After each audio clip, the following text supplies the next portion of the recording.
Blade Runner by Khalid Hosseini, one of the masterpiece of its time. क्योंकि ये debut novel है और ज़बरदस्त नावल है। मतलब आप कहते हैं ना कि यार आपको एक इमोशंस याद जाती है, एक क्राइम वाला माहौल बन जाता है, रोने वाला माहौल, वो इस बुक को पढ़ने के बाद बिल्कुल ही आपको उस टाइम बन जाएगा। क्यों ना कि आप कहते हैं ना कि यार हम जब कोई काम करते हैं या कोई ऐसे आपने किताब पढ़ी होगी या कोई ऐसे वर्ड्स पढ़े होंगे, आपको उसके बाद ना रोना आ जाता है। तो लिटरली ये नावल उनमें से है जिसको पढ़ने के बाद आपको ना रोना आ जाएगा। मैं यकीन से बता रहा हूँ आपको रोना आ जाएगा। मैं आपको पहले बता रहा हूँ कि और लास्ट वाले चैप्टर जो है ना कि बहुत ज़बरदस्त हैं। मतलब आप इसमें तो आप ना आपको लगेगा कि मैं खुद ही ना नावल के अंदर इन हूँ। मतलब इस नावल की एक ख़ास बात यह है कि आप इसको शुरू से पढ़ेंगे तो आपको ऐसे लगेगा कि आप ना नावल के अंदर मतलब खालिद हुसैनी जो है ना अपना स्टोरी असल में बता रहे हैं, तो आपको ऐसे लगेगा। लेकिन ये है फिक्शनल, तो इसलिए रियल बेस नहीं है। तो बेसिकली इस बुक के लिखने का मकसद खालिद हुसैनी को ये पड़ा कि वो ख़ुद तो अफ़गानिस्तान बेस्ड अमेरिकन थे, तो उस अफ़गानिस्तान के बाद अमेरिका चले गए थे।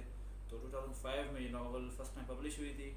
उसके बाद जो है ना मतलब एक मास्टरपीस बन गई और बेस्ट सेलिंग भी रही है। 10th एनिवर्सरी की जो मेरे पास है, ये 10th एनिवर्सरी की इसकी वो है एडिशन है।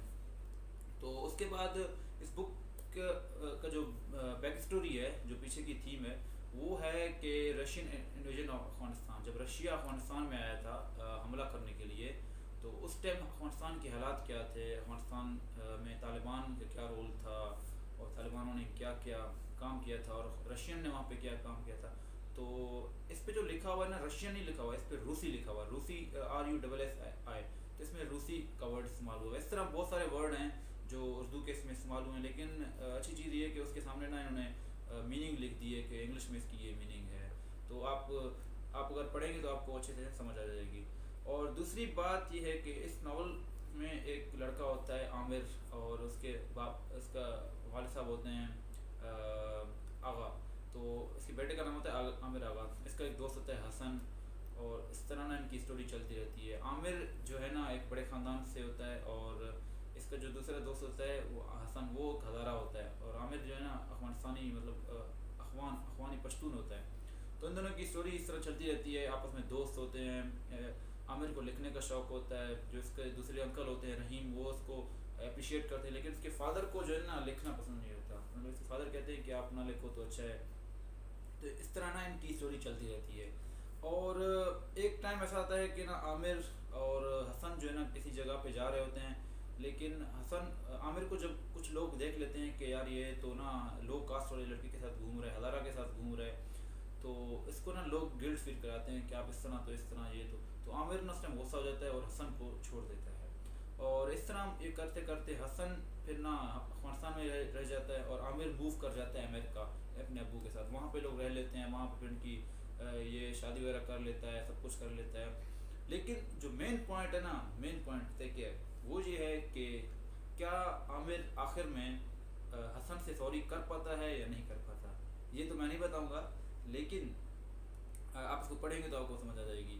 तो मतलब मेन मकसद स्टोरी का ये, इसके अंदर इमोशंस, फीलिंग्स, एहसासात और चीज़ें ऐसी भरी पड़ी हैं कि आप हर वर्ड में आपको लगेगा कि यार कुछ ना कुछ मतलब आ रहा है अंदर से, यार कुछ ना कुछ फीलिंग आ रही है इस तरह। और डेब्यू नावल का मैं इसको कमाल पेश किया है। खालिद हुसैनी को मैं मतलब सलाम करता हूँ कि यार उसने इस तरह लिखा है।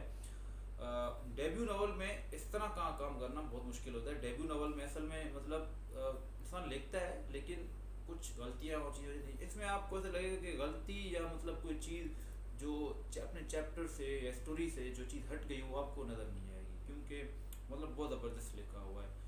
और दूसरी इस चीज़ इसकी ये थी कि इसमें एक बीच में इसको फिर एक प्यार हो जाता है मतलब लड़की के साथ अमेरिका में। उसका नाम लड़की का नाम सुरैया होती है, और इसी तरह ही करके ना शादी वगैरह उनकी हो जाती है। तो आखिर में एक बड़ा प्यारा मतलब स्टोरी है, वो मैं बार बार कोशिश कर रहा हूँ कि बताऊँ, लेकिन फिर मैं सोच रहा हूँ कि बताऊँ तो इस बुक को आप पढ़ेंगे नहीं, फ़ायदा नहीं रहेगा ना बता रहेगा। तो इसलिए बहुत ज़बरदस्त बुक है, इसको ज़रूर पढ़ें। और इसी खालिद हुसैनी का एक और ही नावल है 1000 स्प्लेंडेड सन्स। वो अभी मैं मतलब मैंने पढ़ने का शौक़ है मेरा, लेकिन अभी तक मैंने ली नहीं है, मंगवाई है, अभी तक वो आई नहीं है। तो वो आ जाएगी तो उसके बाद भी ना उसका रिव्यू करेंगे इंशाल्लाह। तो thank thank you guys for watching video, and I'll really recommend you this book.